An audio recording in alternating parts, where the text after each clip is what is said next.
नमस्कार साथियों।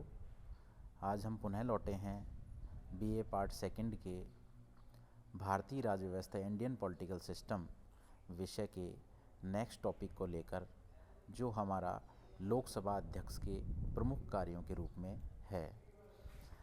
एग्ज़ाम के अंदर लोकसभा अध्यक्ष का टॉपिक छोटे सवाल के रूप में और इवन कभी कभी बड़े सवाल के रूप में भी आपके एग्ज़ाम में आ सकता है। तो आप सभी विद्यार्थी इस टॉपिक को बहुत गहराई से देखें, समझें। और पीडीएफ मैंने पूर्व में आपको भेज दी है, तो पीडीएफ को पहले रीड कर लें और उसके बाद जब मैं वीडियो बनाऊं तो उसके आधार पे इस टॉपिक को समझने का प्रयास करें। और किसी भी प्रकार की क्यूरी आपके दिमाग में हो, क्वेश्चन से रिलेटेड या टॉपिक से रिलेटेड, तो आप मुझे व्हाट्सएप से चैट करके उनसे क्वेश्चंस पूछ सकते हैं, जिनका मैं आपको जवाब व्हाट्सएप के माध्यम से दे दूंगा। तो फ्रेंड्स, स्टार्ट करते हैं अपने नेक्स्ट टॉपिक, लोकसभा अध्यक्ष के प्रमुख कार्य। लोकसभा अध्यक्ष सदन के नेता के परामर्श से विभिन्न विषयों के संबंध में वाद विवाद का समय निश्चित करता है। यह आपको ध्यान रखना है कि अगर आपके छोटे सवाल में भी, क्योंकि ये जो टॉपिक है ये इस तरीके का टॉपिक है कि आपके एग्ज़ाम में छोटे सवाल के रूप में भी आ सकता है। तो इन बहुत बारीकी से पॉलिटिकल साइंस में क्या है, शब्दावलियों का ही बहुत बड़ा महत्व है कि शब्दावली आपके समझ में आ गई तो आप पॉलिटिकल साइंस को आसानी से समझ सकते हैं।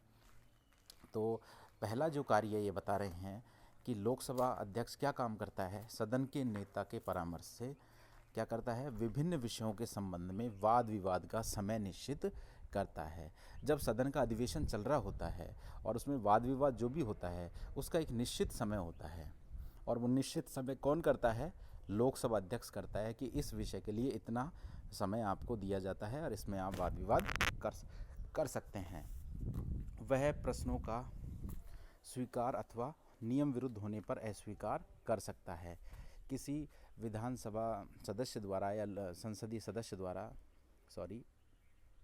जब प्रश्न पूछे जाते हैं तो वो सही प्रश्न होने पर तो उसे स्वीकार कर सकता है, और अगर वो नियम विरुद्ध प्रश्न पूछ रहा है कोई सदन सदस्य संसद का, तो उसे अस्वीकार करने का अधिकार भी किसके पास है, लोकसभा अध्यक्ष के पास है। तो दूसरा पॉइंट ये हो गया आपका। पहला आपको बताया मैंने, वाद विवाद का समय निश्चित करता है लोकसभा अध्यक्ष। दूसरा काम करता है प्रश्न के विषय में उसके अगर सही होने पर तो स्वीकार करना, और नियम विरुद्ध होने पर अस्वीकार करने का कार्य भी कौन करता है, लोकसभा अध्यक्ष करता है। संसद और राष्ट्रपति के मध्य सारा पत्र व्यवहार उसके द्वारा ही होता है। ये तीसरा पॉइंट है, आपको ध्यान रखना है कि संसद से संबंधित कोई भी कार्रवाई होगी या कोई भी पत्राचार होगा राष्ट्रपति के पास, या राष्ट्रपति के सदन को कुछ भेजेगा तो वो सीधा लोकसभा अध्यक्ष के नाम लिखेगा। तो दोनों सदन का, संसद का और राष्ट्रपति के मध्य का सारा पत्र व्यवहार कौन करता है, लोकसभा अध्यक्ष करता है। ये आपको विशेष रूप से ध्यान रखना है। ये आपका तीसरा पॉइंट हो गया। सदन में शांति व्यवस्था बनाए रखने का कार्य भी अध्यक्ष द्वारा ही किया जाता है कि सदन में शांतिपूर्ण तरीके से सदन चलता रहे, और उसमें जो सदस्य प्रश्न पूछते हैं या वाद विवाद करते हैं वो इतना उग्र रूप नहीं ले कि उसमें किसी भी प्रकार का कोई किसी को हानि पहुंचे, यानी कि वो कार्रवाई को बीच में रोक भी सकता है।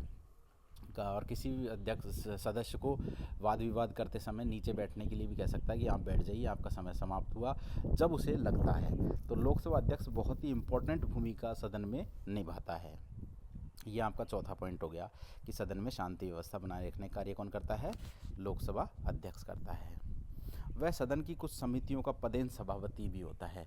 सदन में कई कार्यों को संपादित करने के लिए छोटी छोटी समितियां बनाई जाती हैं, और उन समितियों का पदेन सदस्य अध्यक्ष कौन होता है, पदेन सभापति होता है, यानी सभापति ही मुख्य कार्य करता है। तथा क्या काम करता है, प्रवर समिति के सभापति को भी नियुक्त करता है। ये इम्पोर्टेंट है, पाँचवें पॉइंट, छठे पॉइंट के रूप में आप देखेंगे कि प्रवर समिति के सभापति की नियुक्ति कौन करता है, तो प्रवर समिति के सभापति की नियुक्ति लोकसभा अध्यक्ष द्वारा की जाती है। मैंने पूर्व में आपको बताया था कि लोकसभा जो अध्यक्ष है उसके कार्य एग्ज़ाम में पूछे जाते हैं, और ये काफ़ी बार गलती हो जाती है कि हमें उनके कार्यों का पूर्ण पता नहीं हो पाता। तो आप बिल्कुल ध्यान से देखें कि भाई क्या क्या कार्य लोकसभा अध्यक्ष कर सकता है। तो अगला पाँचवा पॉइंट अपना आया है कि प्रवर समिति के सभापति की नियुक्ति भी कौन कर सकता है? लोकसभा अध्यक्ष कर सकता है। कोई विधेयक धन विधेयक है या नहीं, इसका निर्णय लोकसभा अध्यक्ष द्वारा ही किया जाता है। बहुत बड़ा सवाल है ये, एग्ज़ाम के अंदर काफ़ी बार ये बड़ी कॉम्पिटिटिव एग्ज़ाम्स के अंदर भी ये सवाल आया है कि कोई विधेयक धन विधेयक है या नहीं, इसका निर्णय कौन करता है। तो ये आपको स्पष्ट रूप से ध्यान रखना है कि लोकसभा का जो अध्यक्ष होता है वो ही इस चीज़ का निर्धारण करता है कि उक्त विधेयक धन विधेयक है या नहीं। ठीक है फ्रेंड्स, अब आगे देखते हैं अगले पॉइंट के रूप में। वह कार्यपालिका व शासन की अन्य सत्ताओं से सदन के सदस्यों के अधिकारियों की रक्षा का कार्य भी करता है। यानी कि कार्यपालिका व शासन की अन्य सत्ताओं से सदन की सदस्यों की अधिकारियों की रक्षा का कार्य कौन करता है? लोकसभा अध्यक्ष करता है। वह बजट संबंधी भाषण की समय सीमा निश्चित करता है कि बजट में कितने समय के लिए बहस होगी या कितने समय तक उसमें भाषण दिया जाएगा, उसकी समय सीमा भी तय कौन करता है? लोकसभा अध्यक्ष करता है। और भाषणों के क्रम का निश्चय भी उसके द्वारा ही किया जाता है। भाषणों का जो किस क्रम से भाषण होंगे उस क्रम का भी निर्धारण कौन करता है? लोकसभा अध्यक्ष करता है। प्रक्रिया संबंधी विवादों में उसका निर्णय अंतिम होता है। वह भिन्न भिन्न विधेयकों में प्रस्ताव आदि पर मतदान कराकर परिणाम घोषित करता है। बहुत इम्पोर्टेंट कार्य लोकसभा अध्यक्ष द्वारा किए जाते हैं जो हमने आपके बीच में शेयर किए, इनको आप ध्यान रखेंगे। अब हम कुछ संसदीय शब्दावलियाँ हैं, जैसे धन विधेयक क्या होता है, प्रश्नकाल क्या होता है, तारांकित प्रश्न क्या होता है, उनके बारे में भी थोड़ी चर्चा यहाँ आपके साथ कर लेते हैं। तो धन विधेयक क्या होता है?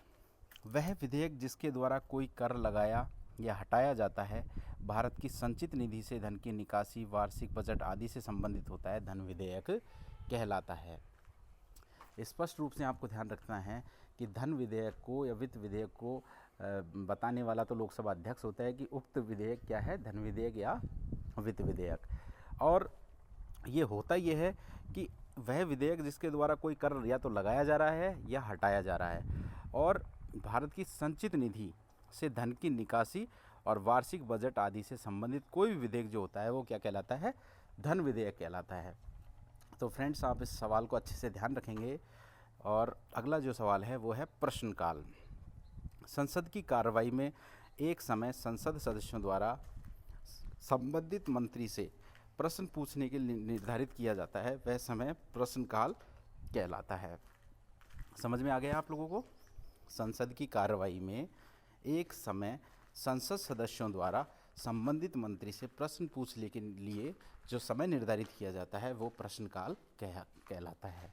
यानी कि सीधे अर्थों में समझो, किसी मंत्री ने किसी विधेयक को, किसी मंत्री से संबंधित कोई विधेयक है जिसे वो पास करवाना चाहते हैं, तो जो अन्य सदस्य हैं उससे रिलेटेड जो सवाल उनसे पूछेंगे उसके लिए वो लोकसभा अध्यक्ष से समय का निर्धारण करवाएंगे कि हमें इस उक्त विषय पर सवाल पूछने हैं। तो वो जो समय लोकसभा अध्यक्ष उन्हें प्रोवाइड करवाता है उसी को क्या कहते हैं? प्रश्नकाल कहते हैं। अगला है तारांकित प्रश्न। यदि सदन में कोई सदस्य अपने किसी प्रश्न का उत्तर मौखिक रूप से चाहता है तो वह अपने प्रश्न को तारा लगाकर विशेषांकित करता है। बिल्कुल ठीक है। यानी कि लिखित में किसी प्रकार के आंसर की जब आवश्यकता नहीं होती, किसी प्रकार के उत्तर की आवश्यकता नहीं होती, कोई सदस्य चाहता है कि उसके प्रश्न का उत्तर सभी के सामने मौखिक रूप से दिया जाए, तो उस प्रकार के प्रश्न को वो तारांकित प्रश्न के रूप में पेश करता है। धन्यवाद फ्रेंड्स। नेक्स्ट जो संसदीय शब्दावलियाँ हैं, जैसे शून्यकाल है, कटौती प्रस्ताव है, ध्यानाकर्षण प्रस्ताव है, इनकी चर्चा हम अगले टॉपिक में करेंगे। धन्यवाद।